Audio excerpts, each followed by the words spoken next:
Yo, what's good?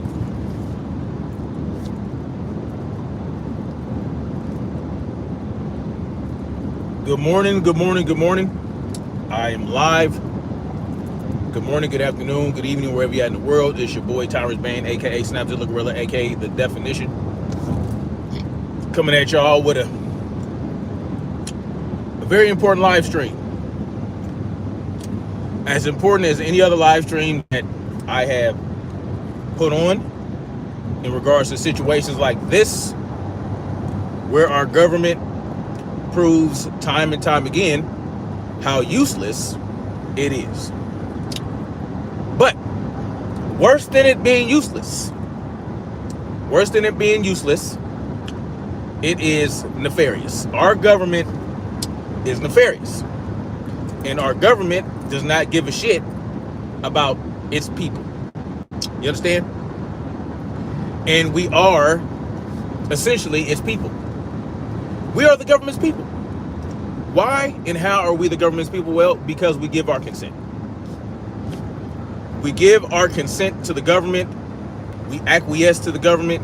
We bow down to the government. We submit to the government. Yeah, we do. Yeah, we do. Every time we pay these extortion fees, which I know we really don't have a choice, especially if you have a job, they take it right out of your check.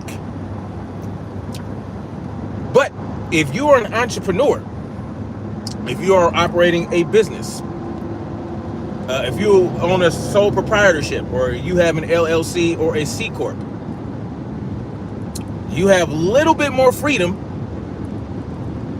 in regards to how much extortion you are going to be victimized for.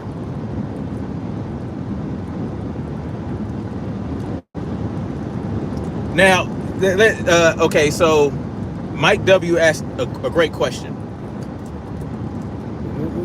Well, the victims are only getting $750. That is how much cash they're getting, yes. Now, is that all it's getting? Is that all the people are getting? Probably not at the end of the day. Because there's going to be a lot of red tape. There's always a lot of red tape when it comes to getting relief funds from the government. Whether it be relief from unemployment, whether it be relief for disability, all that type of shit. But the cash voucher, the initial cash vouchers, yes, they were getting $750, right? Now, there are going to be people out there, right? The left-right paradigm believers, they're going to tell you, well, that is misinformation. That people are getting $750 is not misinformation. It's not misinformation, right? Like the Clown Shoe Lucas, right? The Clown Shoe Lucas says that there is FEMA misinformation when people are putting out the information that was given by the very government that he is kowtowing and caping for. All right? It's not just going to be $750 at the end of the day. It's going to depend on the case-by-case basis. But initially, people are going to get $750. Now, how long is that going to stretch? It depends on the individual, right? It depends on the devastation in your area. The people of Asheville, $750 is not going to carry you very long. You understand? And this is how these things play out. These agencies that provide relief, unemployment department, FEMA and all that, they can only give you so much at a time initially, right? There's a disaster because they feel like they have to make sure everyone within that disaster area gets a certain amount. But that's not the problem, right? The problem, see, this is what people want you to focus on. People want you to focus on this idea that, oh, the relief victims are eventually going to get more than that. I mean, it's not all they're entitled to. Well, that's not the point, is it? That's not the point.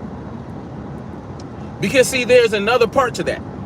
If you look at the other part of my title, you'll see that the immigrants get so much more initially than $750. And they are not citizens. You understand what I'm saying? That is the problem. They get immediate housing, they get immediate cash vouchers, they get immediate flight vouchers, right? These are things that they get from just the federal government. The federal government gives them these people these things. cell phones, all that type of shit. And yes, $3,500 gift cards.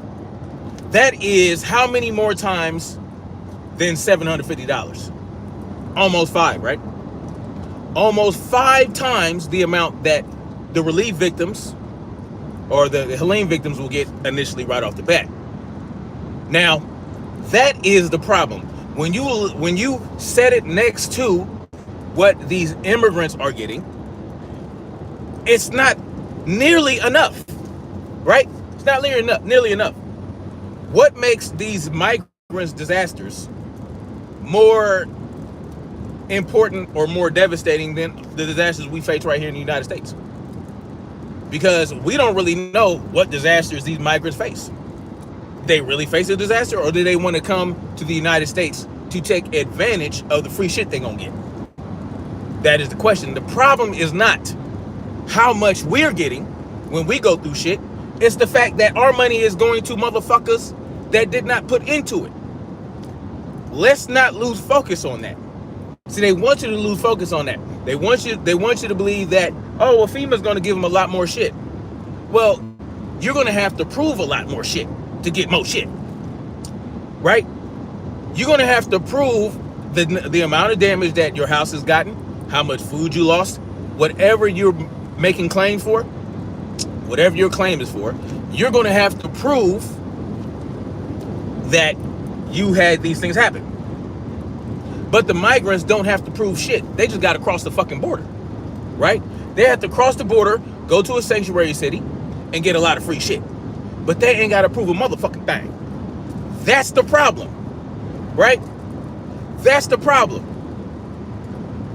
You see,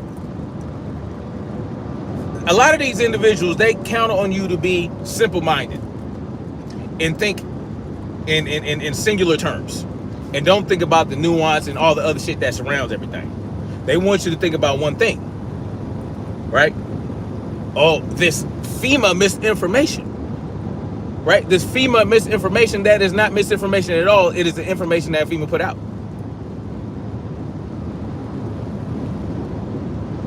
That's the problem, right?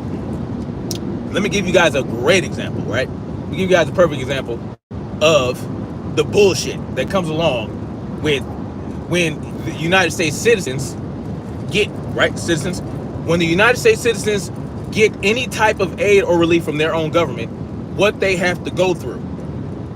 Whereas these migrants, well, because they're not in the system to begin with, and because they don't give them any reason or incentive to prove anything, they just get the shit anyway. And they don't have to worry about anything coming later on down the line. Let me give you a perfect example. Modelo 19 pandemic, right? They gave a lot of these benefits, right? Thanks to Donald Trump signing a $6.2 trillion Modelo 19 relief bill. All right. So what happened there? Oh, well, people were able to file unemployment and get money from that who otherwise would not be able to file unemployment, right? Like babysitters, tutors, people like that don't have W-2s and W-4s and all that other type of shit. They're basically gig workers, right? Gig workers were able to, guess what, get unemployment now. And they would be able to get back unemployment dated back to May 2020. Well, guess what happened? I know a few people who took advantage of that. Gig workers, right?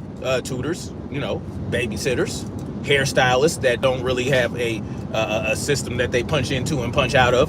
You know what I'm saying? People that didn't earn enough to file taxes, right? Because before you weren't able to get unemployment if you did not earn enough to file taxes. Well, guess what? Now you were able to do it thanks to Modelo 19 relief. Thanks to Donald Trump signing that $6.2 trillion bill, putting us further into debt. Our children and our children's children further into debt. But here's what happened.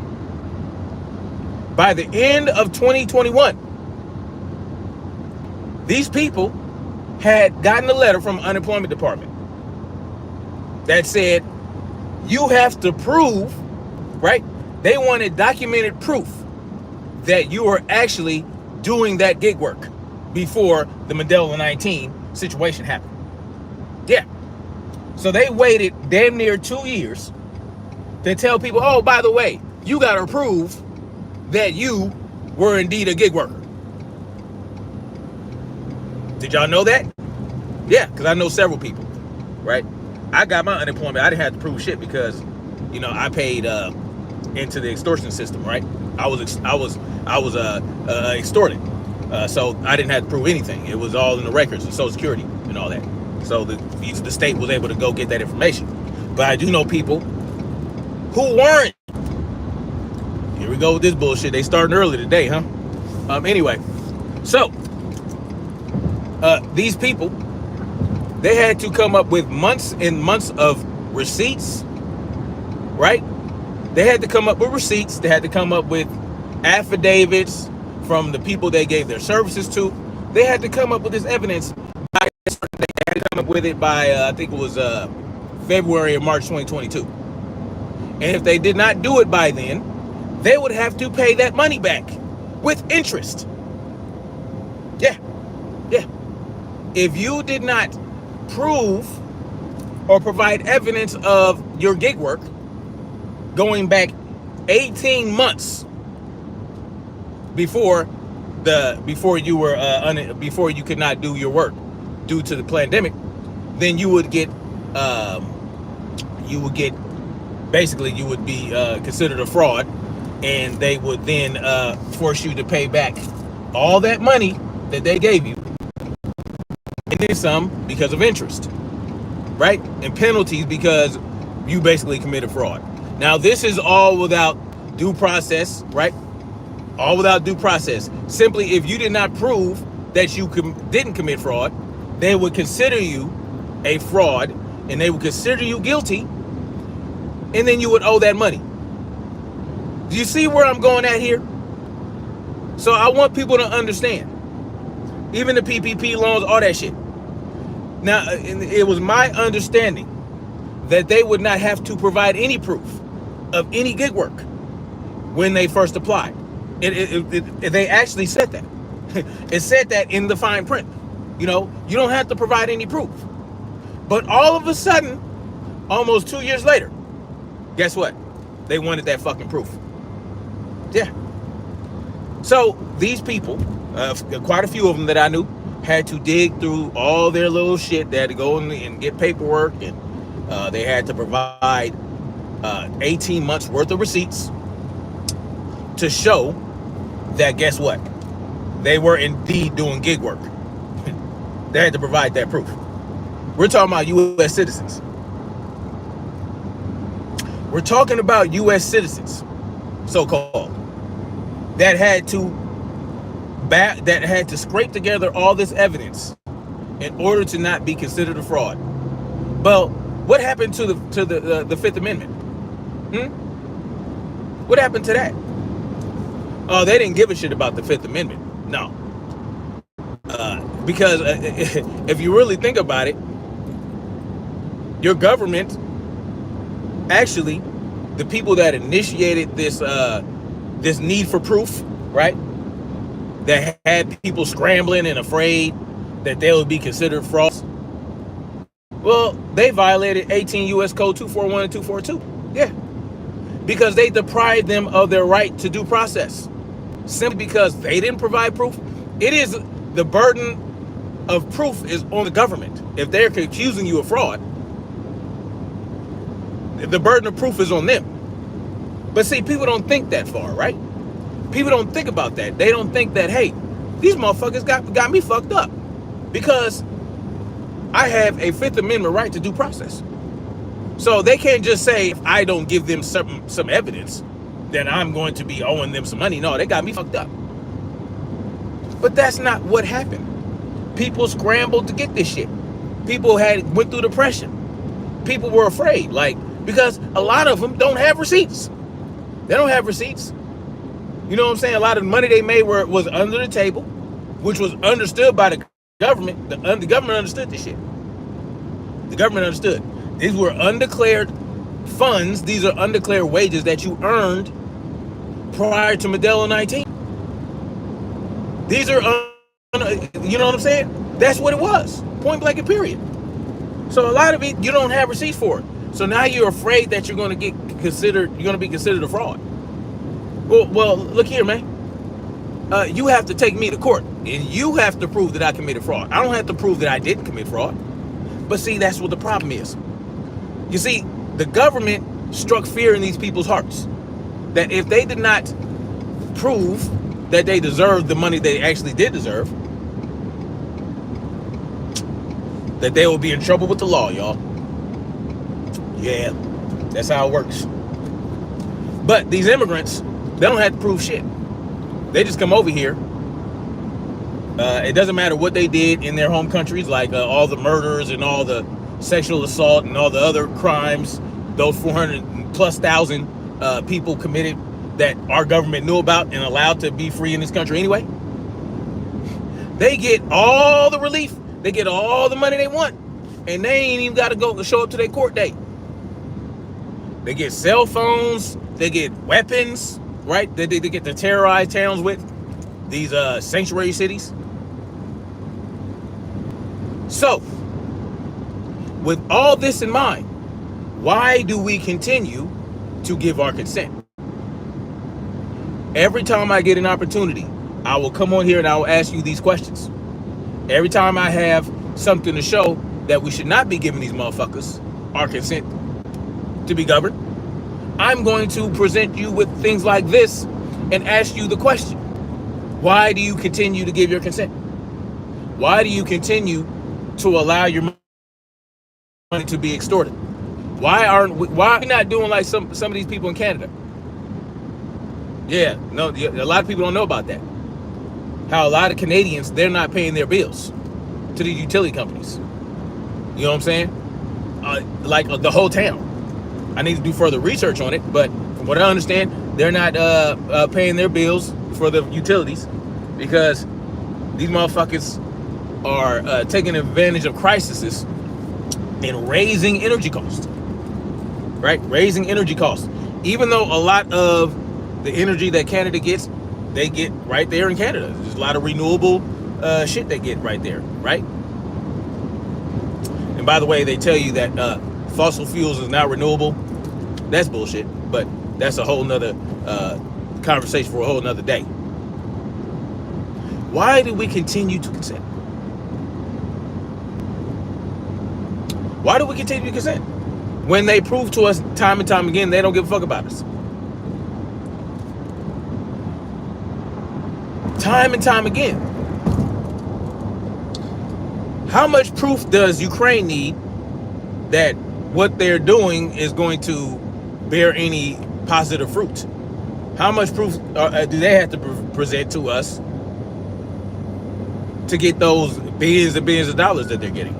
How many billions of dollars are we going to continue to give to Israel without proof that what they're doing is righteous and any benefit to us? But you see, that's the problem. It doesn't have to be beneficial to us, right?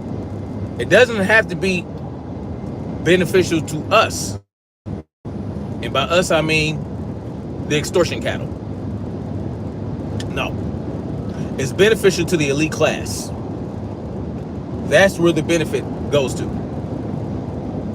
The benefit of all this of the Ukraine getting all this money to continue their war, the Israel to continue their war and expand their war, by the way, expanding it to Iran.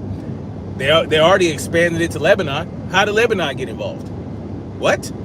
First it was just Palestine. Huh? Now it's Iran. Oh, these are attacks from Iran. What proof have they shown to us? Where's the evidence? But if we want to get $15,000, $12,000, $13,000 to help us survive through a pandemic, oh, we got to provide all the proof. We got to get all this shit together. Oh yeah, and they want to talk. You know what's funny? They want to talk about all the fraud that was committed during Modelo 19, with all these benefits they gave us, right? All these things that we thought were free, all these things that we thought were, hey man, look, we get to sit on our ass for 18 months and not do shit and get free money.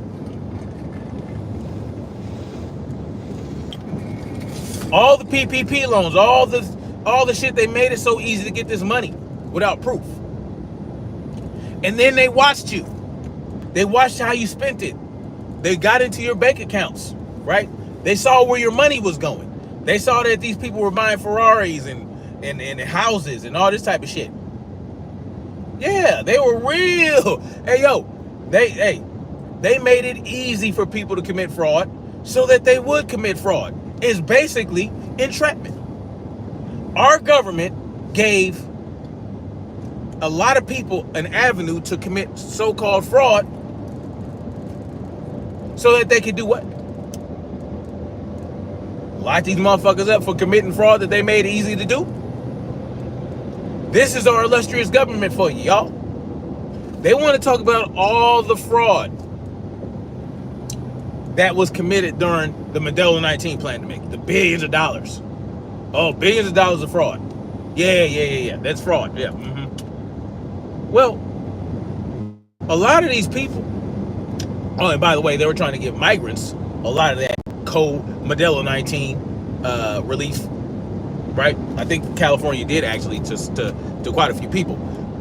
We're talking about United States citizens who have been paying into this extortion fund for decades on average, getting this money, and they might have lied, they might have fibbed, they might have said, you know what, I'm a little stank on it, get a little extra money. Our government does that every day, all day. That's what they do. They put stank on shit to get extra money. Your money and your children's money that doesn't even exist yet. That's how the government works. That's how the government works. When they want more than is available, they make sure that your children pay the bill. They are spending money that doesn't even exist yet. They are draining all these funds, right? They're draining Social Security, they're draining disability, they're draining all these different things that FDR helped put in place for us to benefit from in case we needed it, right? Yeah, they drain that to do whatever they want. They commit all the fraud in the world. Our government is one big racketeering machine. Yeah. These bankers, they're my bosses. The United States government is La Cosa Nostra, y'all. But they want to come at us about fraud. They want to make sure we don't commit fraud when there's a disaster. They exacerbate these disasters. They make them worse, right? With their responses, right? Especially Modelo 19. They made it worse for a glorified cough or glorified cold. Yeah, they made that worse. More deaths came from things that came about because of the response than the Modelo 19 itself. They make things worse. And they use our money, they use our time and laboring energies to pay for them to make things worse. The cost of making things worse for the United States citizens, we pay for it. Can you imagine that? But if you're a migrant, well, your life gets to be better at the expense of the United States citizen. Yeah, we make lives better for people who aren't United States citizens than for people who are. Yeah. We feel good about that. We feel good that our money is going to making other lives better that have nothing to do with putting into what we give them. These people have not put into anything. I've been working for, I want to say 26 years. 26 years I have been working. 26 years I have been getting extorted. And I continue to get extorted. Yeah. But if I want to reap the benefits of some of that money that I put in, right? Yeah, I know, you get the income tax, whatever. That's income tax refund, sure, right? Sure, up to a certain point. But guess what? That interest that they get from that, you don't get none of that. And you're lucky if you get all of what you put in throughout the year. But it's not just income tax that they hit you with. Nope, it's all the other taxes. It's the sales tax, it's the property tax, right? All the taxes. So it's not just the tax coming out of your bank account, out of your paycheck. Oh yeah, they love to tax everything. They tax taxes around this motherfucker. You ever file income tax return and it asks you if you bought something out of state? Because they want to tax you for some shit you bought in another state, even though you're already getting taxed by that state. So you mean to tell me you want to tax me for some shit I didn't even buy in this fucking state? Oh yeah, they get you. Oh, there's thousands of taxes that you do not even know about, that you're not even aware of, that they get you for. Yeah. Yeah. But that's how it works, right? So when they talk about these corporations paying their fair share, and they want to raise, and they want to put in capital gains tax, and they want to raise taxes on the wealthy and on the wealthy corporations, all they're saying is that we want to tax the extortion cattle even more, because they are well aware that those taxes, they get passed on to us. It's a cold game, y'all. It's a cold game. But hey, it's not like I never told you this. It's not like no one has ever told y'all this. Yeah, we tell you. We let you know. We show you the proof. We show you what's going on. You see it work for you right from your very eyes. How many times has the Department of Treasury lost billions of dollars? How many times have they lost money? How do you lose trillions of dollars and billions of dollars? How does that work? Who's over?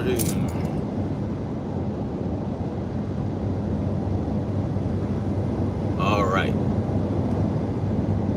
Anyway, so y'all listen. I know it's hard. I know it's hard to wrap your mind around what is really going on in this country and how governments operate. I know it's hard to wrap your mind around it. I know we want to think that governments can be benevolent, are benevolent, that they want the best for their people, but it's just not possible. It's just not possible. Because it's never good for the people to have a government running things, right? Watch out, vehicle on shoulder ahead. It's never a benefit. There's nothing to gain from it. It's always a disaster. If the government has proven one thing, it's that they know how to bumble some shit, right? They know how to drag us into forever wars. They know how to take our money. They know how to make you feel bad and look bad for trying to keep as much of your own money as possible. Yeah. Yeah, that's what they do. And then they build these institutions known as schools for your children to go to so that they can train them to be tax cattle as well, extortion cattle. Entrepreneurship, they don't give a fuck about teaching that in school. Because guess what? With entrepreneurship, it's a lot more difficult for them to prove what you owe or what they say you owe. Yeah. That's why I move ever closer to that realm of living. Is I'm working toward more and more being an entrepreneur, being self-employed. Because, yeah, I don't need the government in my business about how much money I make. Okay. It is what it is. And that's why they're trying to get rid of cash, because cash is king, y'all. Cash is king. But gold, Gold is imperial.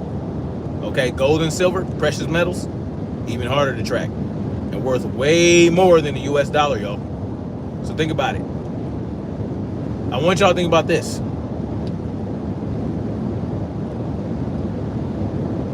I want y'all to think about this. Think about buying gold and silver, y'all. I have gold and silver myself. And I can tell you, it's probably the wisest decision I ever made economically, right?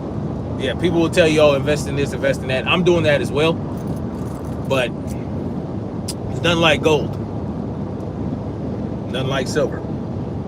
Physical gold and silver. Just think about that. Anarchy Television was good. Not much going on, man. Just talking about this, talking about the imbalance and how our extortion money is spent. Yeah. Yep. Just talking about that. Hey, y'all go check out Anarchy Television, man. He has a very interesting channel. He knows how to do a lot of things with his hands.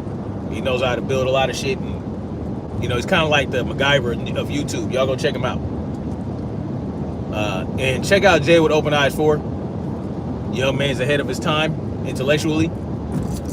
Y'all go check him out too. But don't go check him out if you sensitive. If you sensitive, I'm gonna just let y'all know he ain't for the sensitive motherfuckers. So if you don't like to hear the real shit, real raw talk, don't you know? If you want to hear real raw talk, go check out Jay with Open Eyes 4. But go over there understanding that it's gonna be raw. And check out Anarchy Television as well. A lot of good information there. He's not with all the hype and hoopla and all this, you know, extracurricular shit. He just gets straight to the point, does what he does. And he knows how to work with the radios, the ham and the CBs and all that stuff. So, you know, that's a knowledgeable individual to have in your corner. I can tell you that right now. Not very many people like that nowadays. No problem, Anarchy Television, telling the truth. Just telling the truth. You know? So it's those type of people you really want to pay attention to. But not a lot of people do, because there's not a lot of flash and flare to what they got going on, right? Not a lot of flash and flare with Jay with Open Eyes channel. Not a lot of flash and flare with Anarchy Television channel. But the information is great. If the information is good, why you need the flash and the flare? Because I can tell y'all this. When the shit come crashing down, ain't gonna be no flash and flare. Y'all gonna be looking for people like Anarchy Television. Because that's the type of motherfucker that's gonna survive. Anarchy Television, that is gonna be the type of cat that you're gonna want to have. All right, let me find me an Anarchy Television, because that he knows how to make shit work. I do as well. And so those are the type of people that you want to have in your corner. You know, I'm an electrician by trade. I'm a hell of a mechanic. I'm really good with my hands. I know I'm really good with my hands. And so those are the type of people you want, man, to get knowledge from, right? The people that put their hands on shit. The people with the calluses and the goddamn cuts and the scrapes that actually tinker with shit and find out how shit works. And Jay with Open Eyes is the type of cat, man. He has a lot of knowledge and wants to gain that wisdom through experience. So he's going to be very, he's going to be the type of cat that you can mold and shape into a real motherfucker. I mean, he's a real motherfucker right now, but if he was able to put his hands on stuff and start learning how to do certain shit, I think he'd be good at it. So, you know, you want people like Anarchy Television with the experience and the know-how and the mechanical reasoning skills and all that type of shit. And you want somebody that's kind of green, but still smart and knows how to gain that knowledge and apply it. Right? And then you got people like me, man, master students who soak up knowledge real easily. And is, able to apply it very fast. I'm a fast learner, and I know how to apply what I learned very quickly. And I can learn how to do a lot of different shit and make it work. Not very much of that going on nowadays, man. As a matter of fact, it's kind of sad because I am an electrician, but I'm not an installer anymore, right? You know, I work for an electrical shop, but I'm not installing out there. But I am quality control. I am a quality control manager, so that means that I have to make sure that the shit that's being installed is how it should be. You know, that it's up to code, that it's level plumb, that it's actually going to work, that it makes sense electrically. You know, that make sure that phases aren't getting crossed and all that type of shit. And the type of things that I had to apply myself to do as an installer electrician, they just don't do that no more. They have to be told how to do everything, right? When I was going through the apprenticeship, you had to figure shit out for yourself. That's what your journeyman encouraged. And then you had journeymen out there actually showing you and teaching you how to do shit. No, it's not like that nowadays. It's not like that. No one wants to think about shit. No one wants to think about, oh, is this the right size conductor for this breaker, for this size breaker? Or is this the right size breaker for that transformer? Right? Is this overcurrent protection device going to work with this motor? No one's thinking about that. They just push it in. So like, we give you a pull sheet to tell you what cables to pull to what. Well, one motherfucker made that pull sheet and he made some mistakes. He made a couple mistakes, a couple typos, right? But he calculated everything and made sure everything was going with what it was supposed to go to. But like I said, a few mistakes, a typo here or there, or he wasn't thinking right for something. But he is a good electrician. He knows what the fuck he's doing. But you give it to the guys out in the field, and they just look at it and they just put the shit in. They're not looking to make sure. They're not double checking to make sure the shit's the right size. And so they pull all this cable in.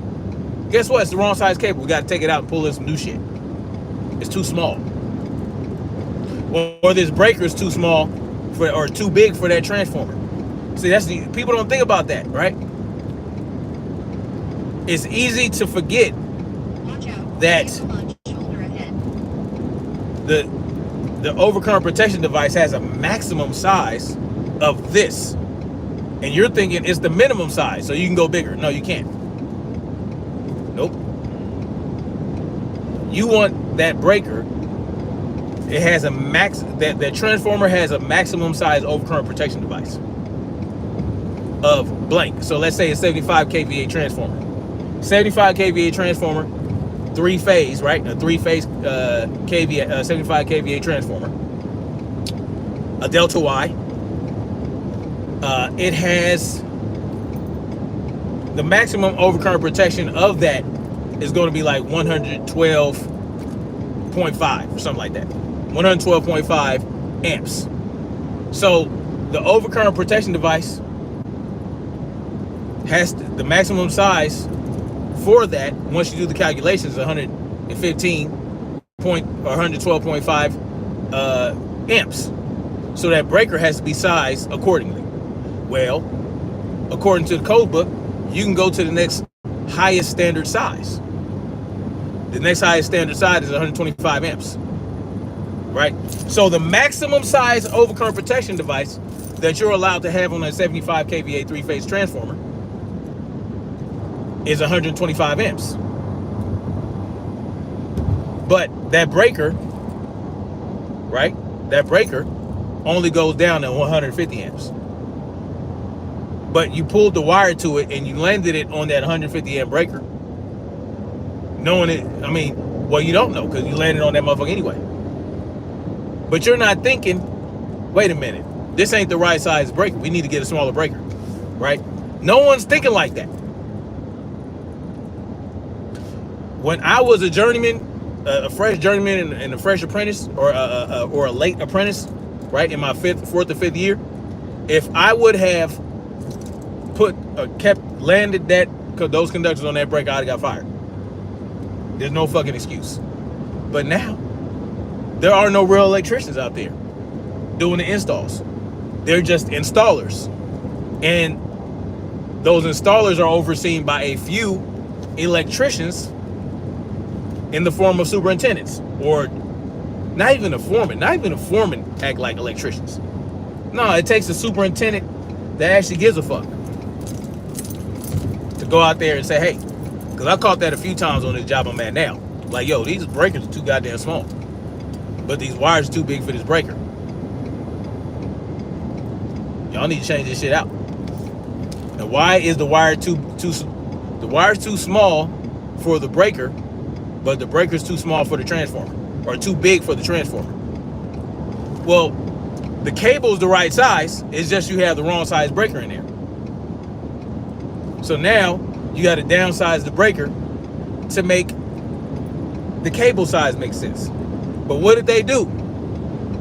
They pulled out the smaller cable wire and pulled in the bigger wire. Well, that doesn't solve the problem. What solves the problem is you change that breaker to a smaller fucking breaker. That's what solves the problem. Country Hustle asks, what state am I in? Right now I'm in, technically, I think I'm in Georgia right now. Watch out. Well, actually, I'm still in South Carolina, but North Augusta. I'm in North Augusta right now. So that's kind of like the state line between South Carolina and Georgia.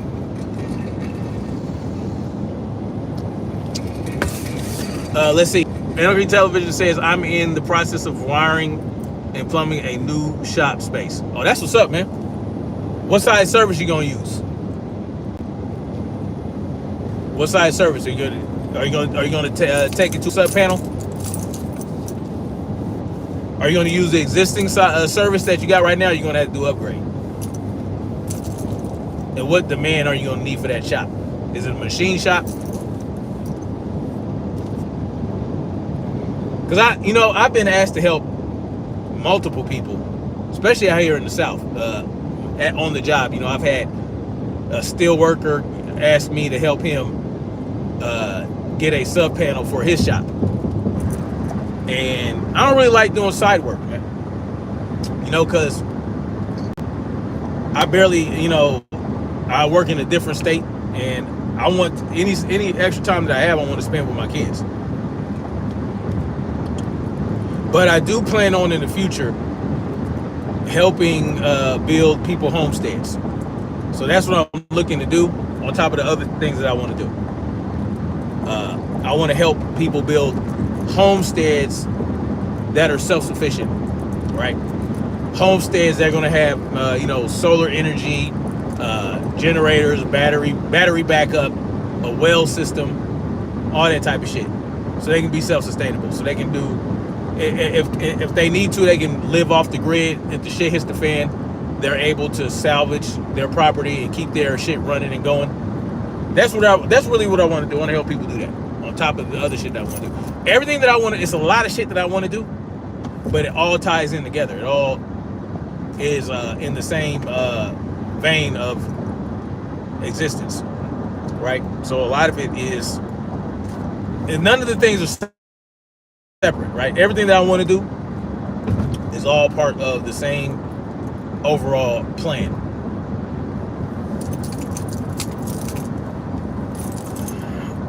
Let's see. I just subscribed.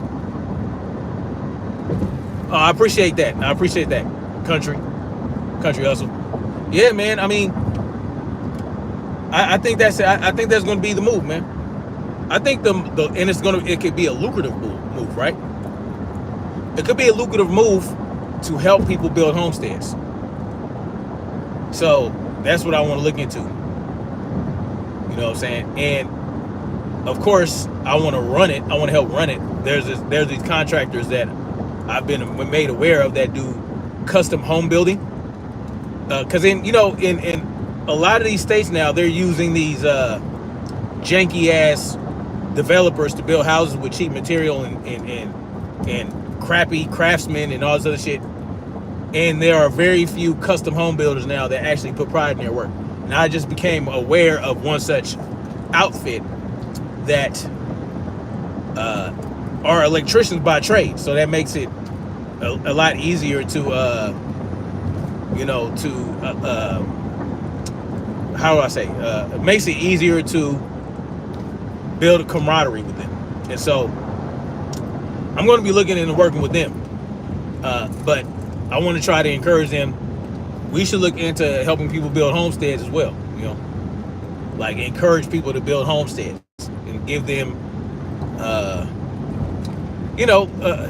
give them the incentive. Like, look, help them understand like this is probably the best move, right? And I want to help build communities. That's also what I want to do, because it can be expensive, right? It can be expensive for an individual or individual family to build a homestead, right? Now, if you already have the land, you already got something you're working with, right? But you could actually help people that already have land build and the house on that land and have everything they essentially need, be more self-sufficient in the right way, right? Not build some cheap shit, but build, something that's sustainable. Maybe retrofit the house and all that other shit. But, something that I want to look into.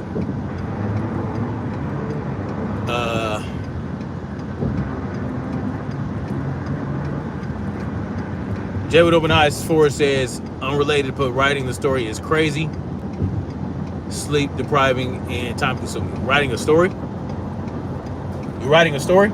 That's what's up, man. I can tell you, completing my first novel that I published, it takes a lot of energy. You know what I'm saying? Especially when you get into the editing phase. When you get in the editing phase, you're gonna be doing a lot of rewrites. You're gonna have a lot of rewrites, especially if you keep reading over and over again. You're always gonna find mistakes. You're always gonna find typos and all that misprints and these little mistakes here and there. You'll never have a perfectly crafted edited book. So one thing I will say is, if you're writing a story and you get to the editing process, don't get bogged down into making it the most supremely edited book. As long as it's cogent, as long as it's easy to follow, as long as it's easy to read, and it's not too glaring, right, to where it just distracts from the story, you have something there. So just don't get too caught up in the editing process. That's what happened to me. I hired an editor, and I just didn't like how she did it, and so I ended up editing it after her, even though I paid her $2,000. I paid her $2,000 to edit my book, and I just did not. I didn't understand how you could edit this, but I paid $2,000 to edit this book, and it's still like so many glaring mistakes. So So I just finished up doing it myself. But again, every time I read it, I just find something new to nitpick at.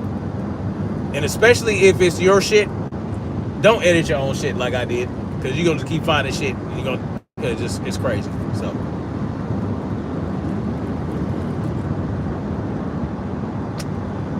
Anarchy Television said, yes, I'm trying to set up a tiny house and the shop space for my tools and stuff.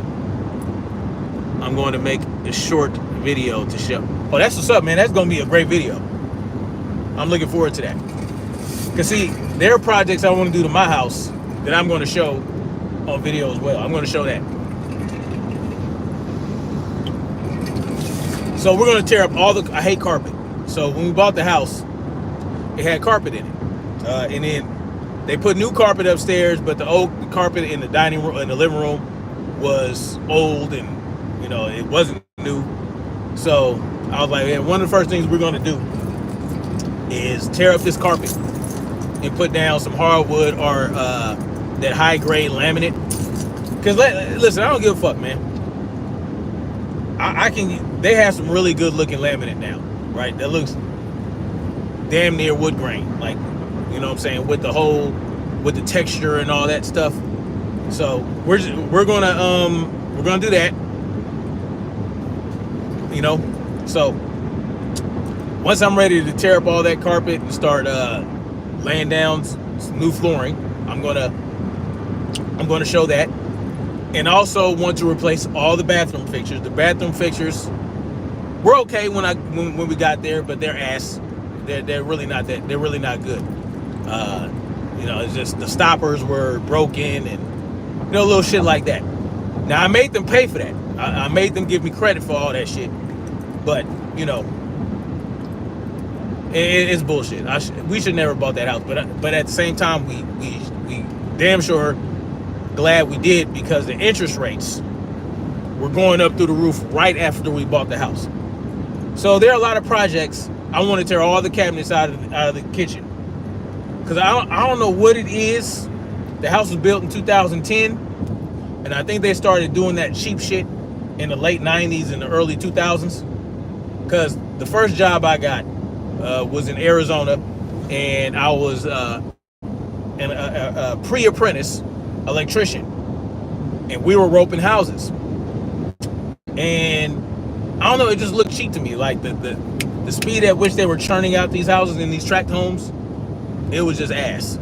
So at the advent of the tract house was when I got my first job.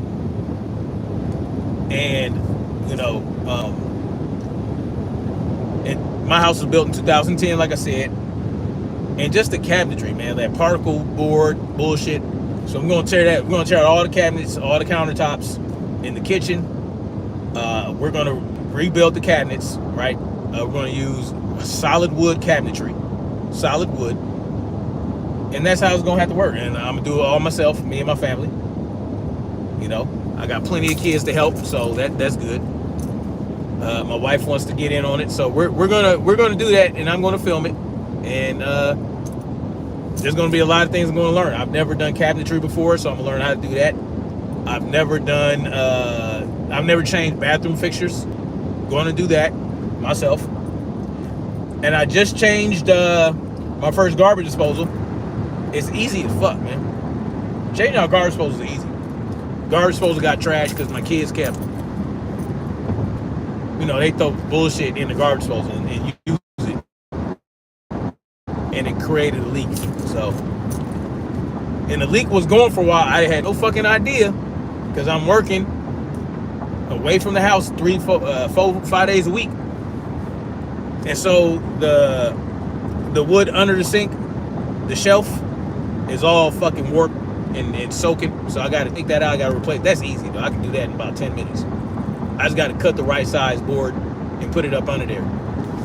But yeah, luckily though, there is no water damage, because the kitchen sink is right next to the garage. So all the water leaked out onto the slab in the garage. So none of it got soaked up into the drywall or anything like that. None of it got under the floor in the kitchen. The way the board warped under the sink, all the water just slid right out into the garage. And so I was able to dry out the garage floor with the fan. I had to pull up all my exercise mats and run a fan and just dry it out. So that was easy. Now I got to replace the board. I replaced the garbage disposal. Also got to replace the goddamn dishwasher, probably. So I might have to do that. Where am I from? I'm from California originally. California. But that's going to be dope, our anarchy. You're going to build a little tiny house. And, we're thinking we're going to get together with this family, these couple families that we know, and we're going to buy some land, and we're all thinking about just putting up tiny homes, until we're ready to actually build what we want to build, and it'll give us a lot of time. So we're also thinking about living in tiny homes. And what I want to do, I want to have like kind of like an outdoor living space, right? If that makes sense. I don't know if you guys heard of a yurt. Yurts are like highfalutin tents that are kind of modular, right? They're real big tents, and you see them in those. Okay, I'm trying to get over so you can. Whatever, man. Whatever. Stay your ass over there. They're like highfalutin tents, and they're called yurts, and you can get different types of siding depending on where you live. But I'm thinking about maybe creating an outdoor living space, right?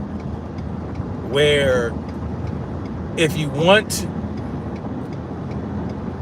to enjoy the outdoors, you can, like, depending on the weather and depending on the climate, you can sleep outside, and I'm thinking about doing something like that. Not necessarily like a yurt, but like a wooden structure where you can roll your walls up and down as needed, and you can sleep outside, you can chill outside, you can hang out outside.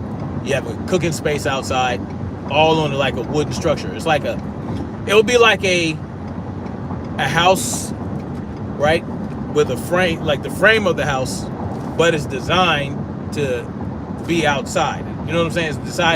The inside is designed to be exposed to the outside, but you can also close it up. Like, you can also wall it up if you want to.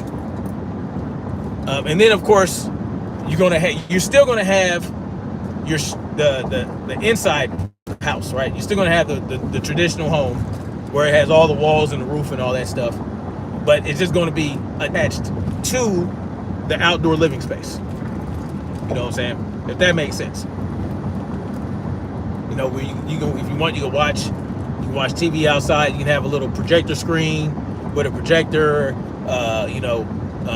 Even a little gym if you want to work out outside. You want to cook outside. You want to just enjoy being outdoors, like on a beautiful day.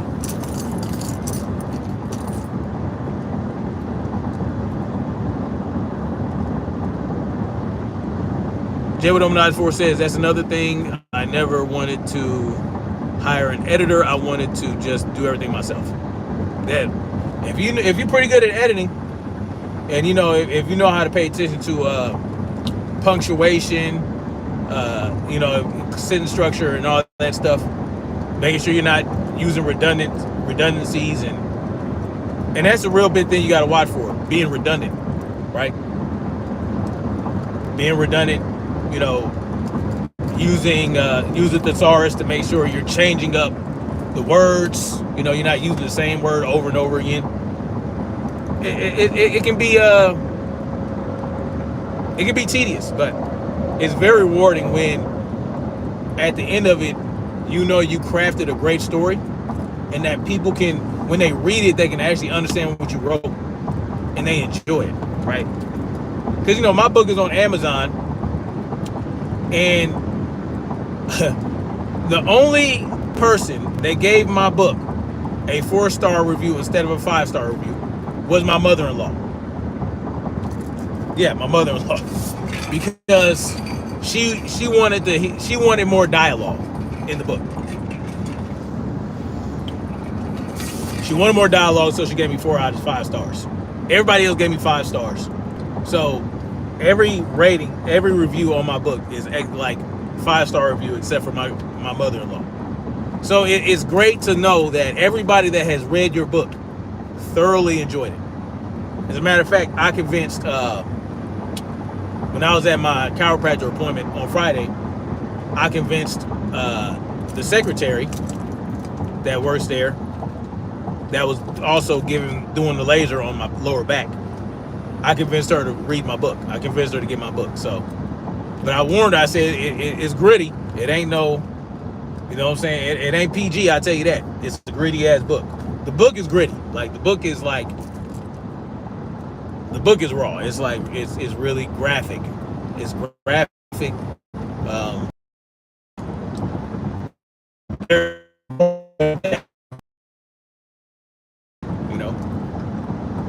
But that,